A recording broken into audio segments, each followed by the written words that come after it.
Well, welcome everyone. Thank you for being here. Excited to take some time today to talk about this new book and to introduce you to the author and my friend, Amy Karam. Thank you. She is the author of the book, The China Factor, which we'll talk about today. For those of you who haven't read it yet, it's been endorsed by Harvard, Stanford, and the foreword's written by the chairman of the Silicon Valley Bank.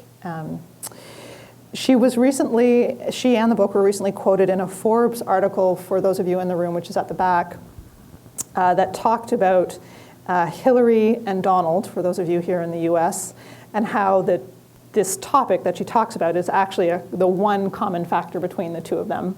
So if you have a chance to read that article, please do. And then another huge trend, a huge element that came up was politics, the use of politics to influence business decisions. And we're like, whoa, where did that come from? Like, what do we do about that? You know, I would get escalated complaints, from emerging markets. It's like, we've been working this deal for 2 years. We had it in the bag in the 11th hour.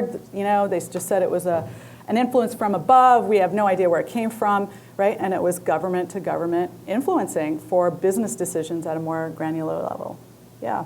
So politics is interesting and something that Google obviously has had some experience with as well. So do you want to talk a little bit more about some of the practical things that you had to think about and actually do for success with sure. issue?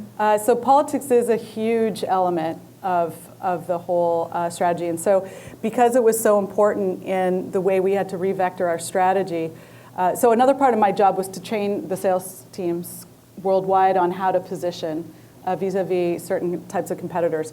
And so in the book, I outline a 5-part framework, as I mentioned, and I added, for those of you who are business geeks, 4 Ps of marketing, right? Product, price, place, promotion.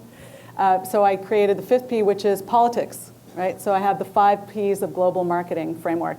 And politics, so back to your specific question, it happens at a high level, and you have your executive management making pretty big decisions, right, in terms of market access. So because this has become such a big world but small at the same time, we need market access. We want to play in other people's sandboxes, as I say, but there's certain rules and there's certain limitations that we need to encounter.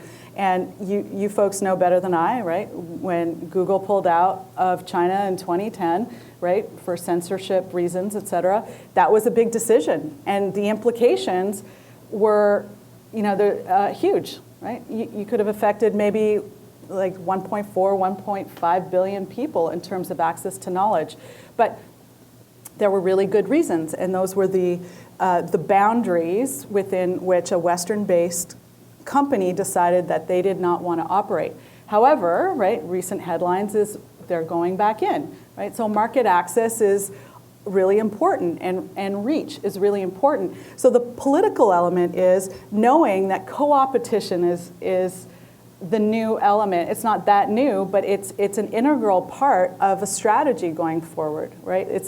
It's not us versus them. I call it thus a little bit, right? When you combine the two words, it's how do we all play together within our own boundaries and desirables to get ultimately the success that we need. So that's it at a high level. And then how do we at the working level deal with politics? And politics even happens at the organizational level, right? And generally there's a pretty negative connotation to politics.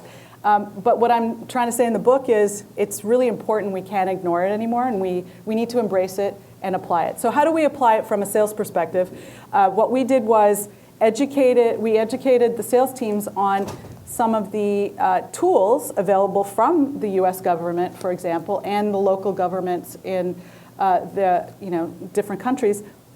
How can they engage with their own government to help influence their own sales locally? So reaching out to the consulates, how do you get involved? How do you know that some of these deal opportunities are happening early on in the game? How do you escalate some maybe unfair trade issues that you're experiencing so that there's maybe some intervention sooner than later, and it's not at the 11th hour when we oftentimes hear about it?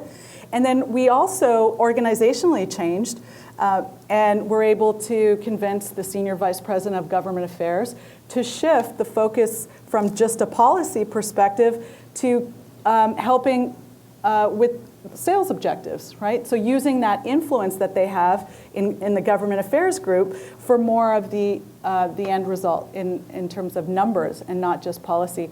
And that was really effective too.